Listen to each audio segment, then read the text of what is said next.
Order. Order. Order. Would the House please settle? Question number 5, Dr. Russel Norman. Thank you, Mr. Speaker.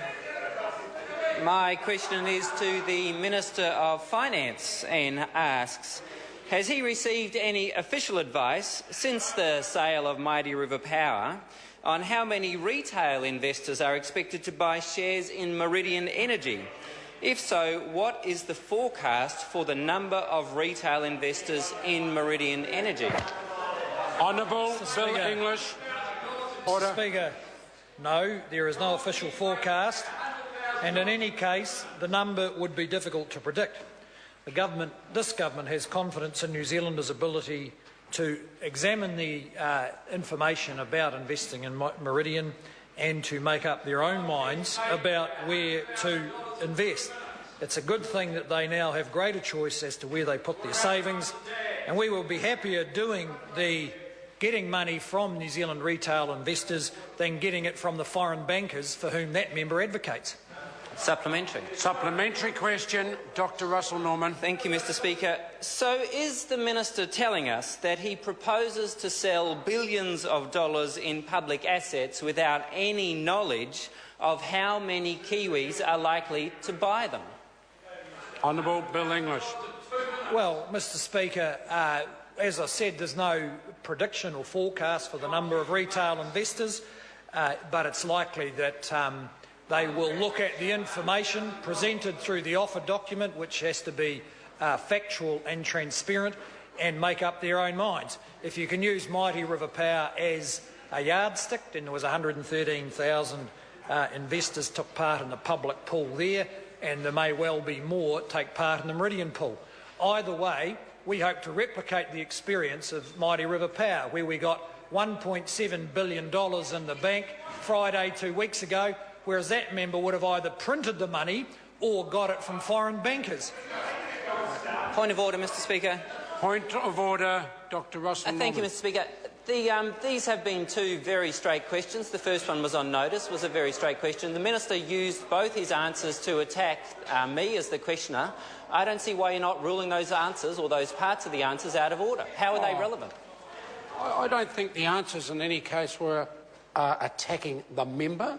They were political, but this is a political debating chamber. The first question was on notice, and it was very clearly answered with a no, that information is not available. The member then raised a supplementary, which effectively was a repeat of the primary question. Further supplementary. Supplementary question, Dr. Russel Norman. Given that his government forecast that 250,000 Kiwis would buy shares in Mighty River Power, according to the Treasury documents, and only 100,000 did, why would subsequent sales attract a larger number of investors? Mr. Speaker. Order. Honourable Bill English. Well, first of all, 250,000 wasn't a forecast. It's a number which the logistics people thought they needed to be able to cater for, because, of course, if we couldn't have catered for the numbers, then that would be the point of criticism. Secondly, the reason it will attract more retail investors is because less and less people think that the Labor Greens policy is credible, and even less people think that they can now win an election. Supplementary. Supplementary question, Dr. Russel Norman. Is it still the government's plan to sell both Meridian and Genesis before the end of the year? Honourable Bill English. Mr. Speaker, the government hasn't made decisions about that. It's simply made the decision that it will float Meridian with the objective of widespread New Zealand ownership. We would expect it will give the New Zealanders the opportunity to invest in a large New Zealand company, and tens of thousands of them are likely to do so. We will get several $1 billion cash in the bank, which is not a bad thing, and then we'll be able to use that to purchase other public assets. And we'll be doing that instead of borrowing from foreign bankers, who that member continues to advocate for. Supplementary question, Honourable David Parker. Can the Minister assure the House that Mighty River Power is still at least 85% New Zealand owned? Honourable Bill English. Mr. Speaker, I can't give that assurance, and the member knows why. what we always said is that at the float it would be. Actually, the record of a number of New Zealand public companies is that New Zealand proportional ownership is growing, and that may well occur with Mighty River Power. Supplementary question, Dr. Russell Norman. Thank you, Mr. Speaker. Given his earlier admission in this House on the 9th of May that the cost of selling Mighty River Power alone was $100 million, how can the government possibly keep to its limit of spending 2% of the asset sales revenue, or about $120 million, on the entire asset sale program? Honourable Bill English. Mr. Speaker, the costs are published every 3 months, and so it's quite a transparent process. It was always going to cost a bit, and there's been some extra costs, such as the Supreme Court case, which wasn't something that necessarily anticipated. The member's announcement of his policy designed to scare off the very retail investors he now pretends to advocate for meant that we had to give a lot of investors the opportunity to withdraw their application and refund their money, and that was an extra cost. Supplementary question, Dr. Russell Norman. What advice has he received on the cost of selling Meridian Energy? Honourable Bill English.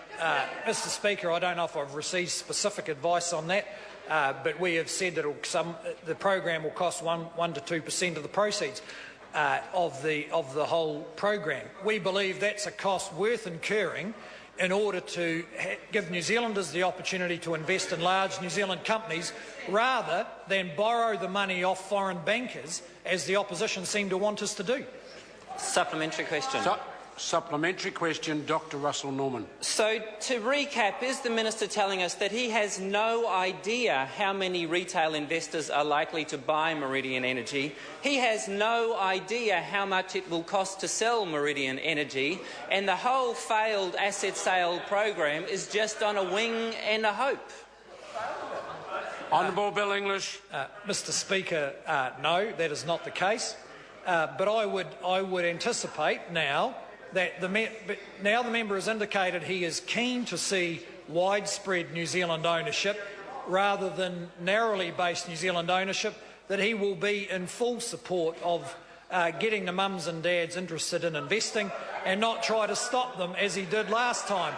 That member should pay more attention to trying to get enough signatures on his referendum as he's trying to do door knocking. That's quite a sufficient answer. Question number 6, the Honourable David Parker. Thank you, Mr. Speaker. My question is